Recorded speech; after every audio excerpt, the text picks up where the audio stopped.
స్వచ్ఛ colony సమైక్య colony స్వచ్ఛ colony సమైక్య colony స్వచ్ఛ colony సమైక్య కాలనీ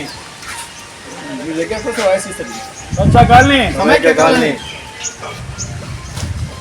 వచ్చిన ఆర్మూర్ జర్నలిస్ట్ కాలనీలో ప్రతి ఆదివారం 2 గంటలు అనే నినాదంతో మేము గత 47 వారాలుగా స్వచ్ఛ కాలనీ సమైక్య కాలనీ కార్యక్రమాన్ని నిర్వహిస్తున్నాము. ఇందులో భాగంగా ప్రతి ఆదివారం మేము ఒక 2 గంటలు శ్రమదానం చేసి కాలనీలోని ఏదో ఒక ప్రదేశంలో అక్కడ పరిసరాలను పరిశుభ్రం చేయడంతో పాటు కాలనీ వాసులకు పరిశుభ్రతపై తర్వాత పర్యావరణ పరిరక్షణపై అవగాహన కల్పిస్తున్నాము. ఇందులో భాగంగా ఈరోజు హనుమాన్ ఆలయ ప్రాంగణంలో మేము ఈరోజు శ్రమదానం చేసి హనుమాన్ మందిర లోపల తర్వాత బయట ఉన్న చెట్ల కొమ్మలను అన్ని అడ్డదిడ్డంగా పెరిగిన చెట్ల కొమ్మలను తొలగించడం జరిగింది. అదేవిధంగా చెత్త చెదారాన్ని శుభ్రం చేయడం జరిగింది.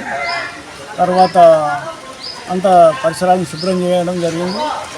ఈ కార్యక్రమాన్ని మేము ఇదే విధంగా నిర్విఘ్నంగా కొనసాగిస్తాము.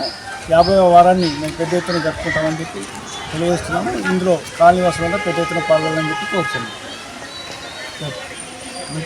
స్వచ్ఛ కాలనీ ఈరోజు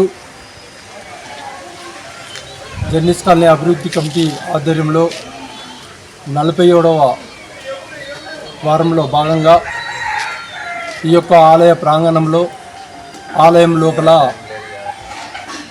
చెట్లు, పిచ్చి మొక్కలు మరియు చుట్టుపక్కల ఉన్న చెత్త చెదారాన్ని మున్సిపల్ సిబ్బందితో సహా అందరము కలిసి పనిచేయడమైంది. ఏదైతే గత 47 వారాలుగా జరుగుతున్న ఈ స్వచ్ఛ కాలనీ సమైక్య కాలనీ ఆదర్శంగా తీసుకొని ఈ యొక్క నియోజకవర్గంలోని గ్రామ అభివృద్ధి కమిటీ ఆధ్వర్యంలో కానీ ఆలయ కమిటీ ఆధ్వర్యంలో కానీ చేసుకోవాలని చెప్పేసి సూచిస్తూ ఒక ఆదర్శమైన కాలనీగా జర్నలిస్ట్ కాలనీ నిలవడం చాలా శుభదాయకము. ఈ యొక్క వచ్చే వారం హనుమాన్ చాలీసా 50వ వారంలో ప్రవేశించడంతో దాంట్లో భాగంగానే ఈ యొక్క ఆలయాన్ని శుభ్రం చేయడం జరిగింది. వచ్చే 50వ హనుమాన్ చాలీసా కార్యక్రమాన్ని కూడా విజయవంతం చేయాలి.